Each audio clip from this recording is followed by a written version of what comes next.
Ханзада Талайбек кызы кулатуу спорту боюнча чебер. Албетте, ал башка айымдарда эле упа, эндик сыяктуу косметикаларды колдонуп, шиштага кийип калат. Бирок убактысынын көпчүлүк бөлүгүн сүйүктүү кесибине арнайт. Айта кетчү жагдай, эгер кимдир бирөө бул кызга тийишип калса, анда анын ишинин бүткөнү. Ханзада душмандардан коргонуу укмаларын жакшы билет. Алдыда кыздарга кеңеш берип, өзүн өзү коргоо боюнча негизги эрежелерди көрсөтүп бермекчи. Негизи биз аялдар алсыз жандардан келебиз. Ошол учурдан пайдаланып эркектер уруп тоноо, согуу, зордуктоо.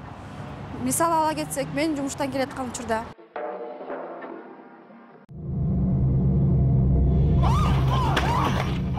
ал эми ушул учурда эки колду кармайбыз. Ушул жерден эле бутту бүгүп туруп бросок жасайбыз.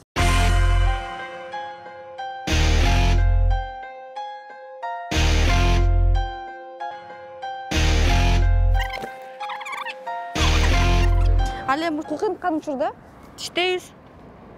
Тиштегенде бул алаксыйт. Ошол жерден эле бросокко кеттик.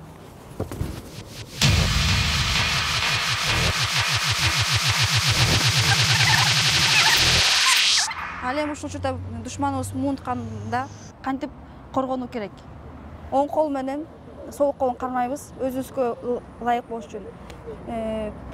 Чыканагын бүгөбүз.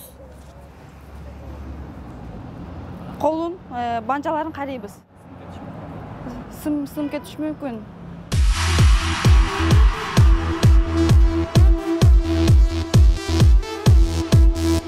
Эмесе, ушул учурда жөнөкөй эле ыкмасы көздөн тутуу.